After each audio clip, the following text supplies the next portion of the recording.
नमस्कार शिक्षक साथियों, स्वागत है आपका मेरे YouTube channel PS education hub में। और जैसा कि हम जानते हैं कि कोरोना संक्रमण के चलते सभी बच्चों की जो शिक्षा है वो दूरस्थ शिक्षा के कार्यक्रम में बदल गई है और इस कारण शिक्षक छात्रों को अनेक नवीन माध्यमों से शिक्षा दे रहे हैं, जिसके चलते एक नया अभियान प्रारंभ किया गया है और वह अभियान है हमारा घर हमारा विद्यालय, जिसके अंतर्गत अभिभावक को अपने घर में ही विद्यालय बनाना है एवं आसपास के छात्रों को एकत्रित करके कोरोना सुरक्षा नियमों के पालन करते हुए अध्यापन करवाना है, जिसकी एक पूरी समय सारणी राज्य शासन द्वारा लागू कर दी गई है एवं 6 जुलाई से उसका पालन हो रहा है। इस अभियान की मॉनिटरिंग जिला स्तर से लेकर के राज्य स्तर तक की जा रही है। इस अभियान के अंतर्गत आपके पास जिला से लेकर के राज्य स्तर तक के फ़ोन आ सकता है और आपसे जानकारी मांगी जा सकती है। अतः इस अभियान के अंतर्गत आप क्या कर रहे हैं, इसकी जानकारी आपसे मांगी जाएगी और इस वीडियो में इस जानकारी से संबंधित सभी प्रश्नों के उत्तर आपको मिल सकते हैं। अतः इस वीडियो को अंतिम तक देखें और जिससे आपको सभी प्रश्नों के उत्तर देने में कोई कठिनाई ना हो। सबसे पहला प्रश्न आपसे यही पूछा जा सकता है कि क्या आपने हमारा घर हमारे विद्यालय के अंतर्गत शिक्षक डायरी बनाई है या नहीं, और बनाई है तो उसके खंड क्या क्या हैं और उसमें जितने भी प्रश्न निहित हैं वे सारे प्रश्न आपसे पूछे जा सकते हैं। तो वीडियो को प्रारंभ करने से पहले सभी साथियों से अनुरोध है कि जिन्होंने इस चैनल को अभी तक सब्सक्राइब नहीं किया है वे इस चैनल को सब्सक्राइब कर दें एवं जो बेल आइकन है उसको प्रेस कर दें, जिससे कि समस्त वीडियो आप तक आसानी से पहुंच जाएं। तो आज का वीडियो स्टार्ट करते हैं। वीडियो पसंद आए तो लाइक और शेयर करना ना भूलें।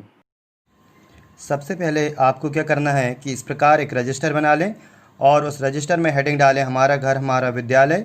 उसके बाद किस संदर्भ में ये जो हम कार्यक्रम चला रहे हैं, जो कि राज्य शिक्षा केंद्र का आदेश है, आदेश क्रमांक पाठ्य पुस्तक राज्य शिक्षा केंद्र 2020 पत्र क्रमांक 853 दिनांक 3 जुलाई 2020 के परिपालन में। और इसका विषय क्या है कि कक्षा 1 से 8 हेतु हमारा घर हमारा विद्यालय के रूप में शिक्षा सत्र 2020-21 को हमको प्रारंभ करना है। और ये जो प्रारंभ होने की दिनांक है ये है 6 जुलाई 2020।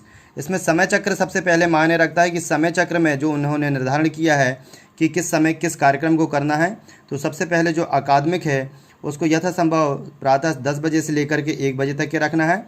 इसमें क्या है कि जो भी पाठ्य पुस्तक हमने बच्चों को बांटी हैं तो जो अध्यापक हैं वे इस बात को सुनिश्चित करें कि प्रत्येक जो अभिभावक है वो अभिभावक अपने बच्चों को अपने घर पे ही 10 बजे से 1 बजे तक कर बैठा ले और उन्हें अध्यापन कार्य करवाए।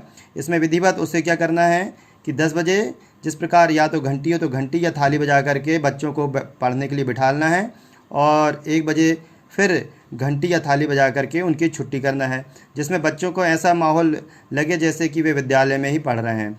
इसमें ये कर सकते हैं कि आसपास के और जो छात्र हैं 2-5 छात्र उन्हें भी साथ में बिठाल करके और एक ही घर में बच्चों को पढ़ाई की करवाई जा सके।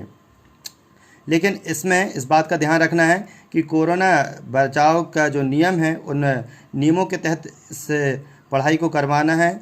बच्चे जो हैं वो मास्क पहने रहें और एक दूसरे से लगभग 6 फीट की दूरी बनाए रहें। फिर इसके बाद जो दूसरा गतिविधि है वो है खेल कला एवं मनोरंजन की, जो कि शाम के 4 बजे से 5 बजे तक के जो हैं बच्चे अपने अपने घरों में खेलेंगे।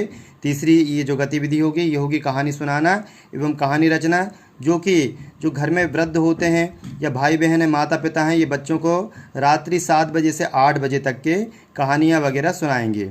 इसके बाद जो अगली गतिविधि है वो है मस्ती की पाठशाला, रेडियो बाल सभा, ये प्रत्येक शनिवार 4 से 5 बजे तक होगी।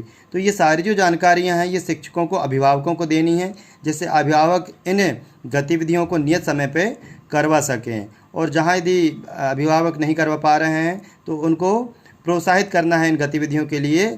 शिक्षकों को बार बार जाकर के संपर्क करना है, जिससे कि जो अभिभावक हैं छात्र हैं वो अपनी पढ़ाई जारी रखें। इसके बाद जो है हमारा घर हमारा विद्यालय के कार्यक्रम की रूपरेखा बना लें आप एक रजिस्टर में, और उसमें जिन भी चीज़ों को बताया गया है राज्य शासन द्वारा ये लिख लें, क्योंकि अधिकांशतः पत्र तो खो जाते हैं लेकिन रजिस्टर में आप जब कोई चीज़ लिख लेंगे तो वो जानकारियाँ मिस नहीं होंगी। सबसे पहली जो सीखने का प्रतिफल है यहाँ पेडागॉजिकल सीखने का प्रतिफल लिखेंगे, प्रक्रिया लिखेंगे। दूसरे खंड में हम गतिविधि लिखेंगे। तीसरे खंड में हम आयोजन का समय लिखेंगे। तो पहला जो सीखने की प्रक्रिया है वो होती है देखना। देखना के अंतर्गत क्या आएगा, जॉयफुल लर्निंग, स्कूल रेडीनेस, डिजिलैब के वीडियो का व्हाट्सएप के माध्यम से देखना। तो जॉयफुल लर्निंग में बच्चों को जो है वो खिलौने बनाना या कलर करना या पेंसिल के माध्यम से, जिसमें बच्चों को आनंद आए, ऐसे कुछ हम कार्यक्रम कर सकते हैं। स्कूल रेडीनेस है। डिजिलैब, सबसे महत्वपूर्ण बात यह है कि जो डिजिलैब में जो वीडियो जो आ रहे हैं व्हाट्सएप के माध्यम से, वो बच्चों को देखना सुनिश्चित करना है कि बच्चे जो डिजिलैब में जो वीडियो आ रहे हैं वो बच्चे देख सकें। और इसका जो कार्यक्रम का समय है वो सुबह से 10 से 11 बजे तक का है।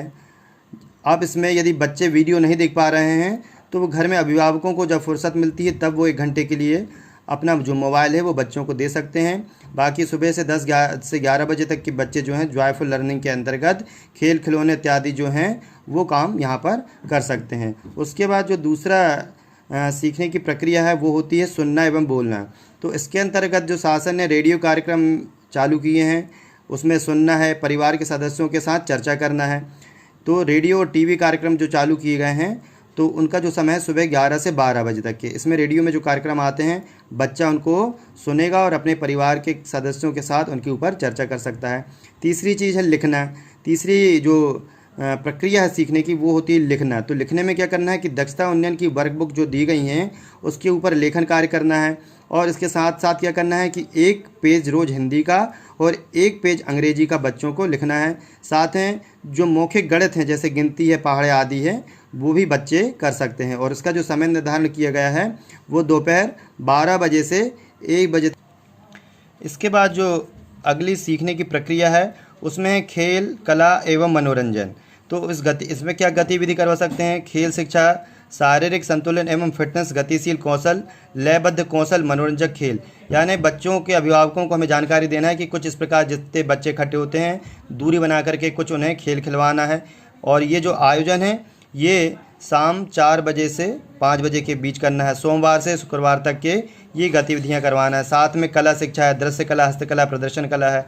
जो भी बच्चे आर्ट में अच्छा कर सकते हैं, चित्र बना सकते हैं, दृश्य कला बना सकते हैं, हस्तकला संबंधित है, प्रदर्शन कला, तो ये बच्चे जो हैं वो बना सकते हैं। इसके बाद जो है ये जो सोमवार से शुक्रवार तक चलने वाली कार्यक्रम है 4 से 5 बजे तक, इसमें स्वास्थ्य पोषण शिक्षा, मानसिक स्वास्थ्य के लिए योग, ध्यान का अभ्यास, शारीरिक स्वास्थ्य के लिए भोजन, व्यायाम का महत्व। और फिर 5वां जो है ये मेन चीज़ है, ये आपसे पूछा जा सकता है कि मस्ती की पाठशाला रेडियो बाल सभा किस दिन के लिए आयोजित की गई है, किस दिन इसको नियत किया गया है। तो ये जो दिन है ये शनिवार का दिन है और ये 4 से 5 बजे तक के करवाना है। इसमें क्या करना है कि व्हाट्सएप नंबर पर बच्चे पूरे सप्ताह की गतिविधियों के आधार पर 1 से 2 मिनट का ऑडियो रिकॉर्डिंग करेंगे या वीडियो रिकॉर्डिंग करेंगे और उसको ग्रुप में भेजेंगे, जिसका प्रसारण रेडियो या टीवी के माध्यम से शनिवार को सभी बच्चों को सुनने के या देखने के लिए मिल सकता है। अगला जो सीखने की प्रक्रिया उसमें क्या है, कहानी सुनना एवं कहानी की रचना करना। तो घर में अपने बड़ों से कहानी सुनना एवं उस पर चर्चा करना एवं नई कहानी स्वयं लिखना। ये रात्रि 7 बजे से 8 बजे तक जो बच्चे हैं वो इस कार्यक्रम में ध्यान दें। अब बात आती है मुख्य बिंदु क्या रहेंगे।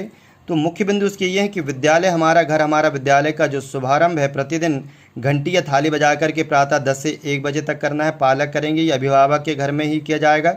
दूसरा मुख्य बिंदु यह है कि परिवार के सदस्य छात्रों के बैठने हेतु निर्धारित स्थान और निर्धारित जो भी वहाँ पर दरी है, फट्टी है, उसकी व्यवस्था करेंगे। तीसरा यह है कि परिवार के सदस्य आवश्यक स्टेशनरी जो है पेन, पेंसिल, रबर, कापी वगैरह जो है वो बच्चों को उपलब्ध करवाएंगे।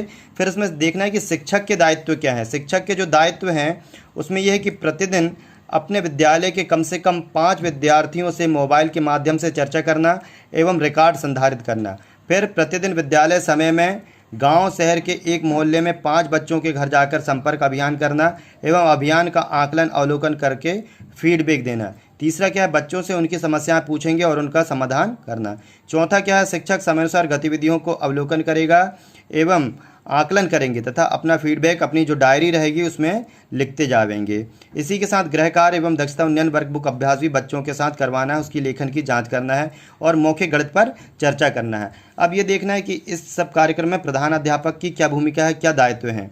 तो प्रधान अध्यापक जो है प्रतिदिन अपने विद्यालय के शिक्षकों से चर्चा करेंगे, उनसे हमारा घर हमारा विद्यालय अभियान के क्रियान्वयन की जानकारी लेंगे। प्रतिदिन कम से कम 5 अभिभावकों से चर्चा करेंगे और उनसे भी अभियान की जानकारी उनको देना भी है, साथ में उनसे फीडबैक भी लेना है। फिर 5 विद्यार्थियों के घर जाकर शिक्षकों को जो कार्य आवंटित किया गया है उनका कार्य कैसा चल रहा है, रिकॉर्ड उसका संधारित है कि नहीं है, ये सारी जानकारी उनसे। इसके बाद बहुत ही महत्वपूर्ण बात आती है मूल्यांकन की।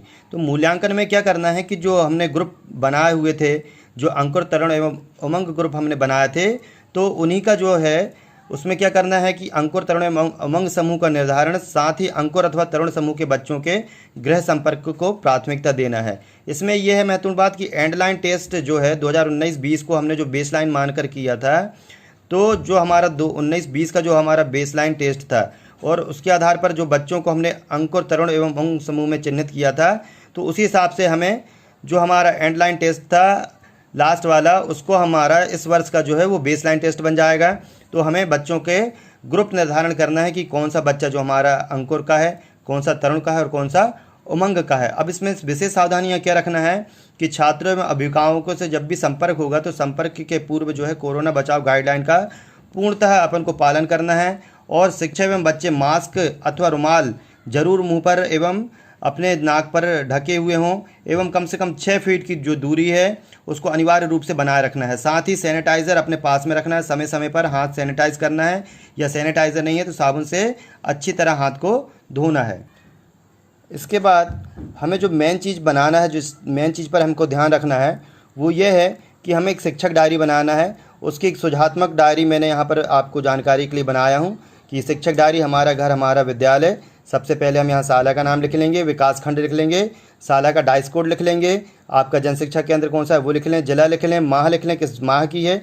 उसके बाद क्या करना है कि सबसे पहले आपका जो यहाँ खंड रहेगा वो रहेगा क्रमांक का। उसके बाद क्रमांक के बाद दिनांक व दिन, किस दिन आपने संपर्क किया और यहाँ पर उसकी डेट लिख लें आप। फिर तीसरा क्या लिखना है आपको, विद्यार्थी अभिभावक का नाम जिससे संपर्क किया गया हो, प्रति दिवस आपको कम से कम 5 करना है। फिर उसके बाद अभिभावक का मोबाइल नंबर, कीपैड है या एंड्रॉयड है वो भी आप यहाँ जानकारी में लिख सकते हैं। साथ में एक खंड आप यहाँ और खींच लें, आप कक्षा का लिख लें कि जिस कक्षा के छात्र से आपने संपर्क किया वो किस कक्षा का छात्र था वो यहाँ पर लिख लें। इसके बाद वहाँ पर यहाँ अगले खंड में मोबाइल नंबर लिख लें। फिर क्या लिखना है, शिक्षक द्वारा दिया गया कार्य। शिक्षक जो कार्य बच्चों को दे रहे हैं उसमें डिजिलैब सामग्री में क्या आया है वो डिजिलैब सामग्री से संबंधित यहाँ जानकारी लिख लें कि आपने कक्षा 1 और 2 के लिए क्या जानकारी दी है और कक्षा 3 से 5 तक के लिए आपने क्या जानकारी दी है। उसके बाद फिर क्या करना है कि वर्कबुक एवं पाठ्य पुस्तक का जो कार्य है कि वर्कबुक और पाठ्य पुस्तक के अंतर्गत आपने जो भी कार्य सौंपा है बच्चों को उसकी जानकारी आपको यहाँ पर लिखना है कि वर्कबुक में आपने क्या कार्य दिया है, पाठ्य पुस्तक क्या दिया है। इसके अलावा अन्य कार्य यदि आप बच्चों को दे रहे हैं या रेडियो से संबंधित कोई कार्यक्रम के बारे में बच्चों को बता रहे हैं, टीवी संबंधित, तो आप यहाँ पर उसको लिख सकते हैं।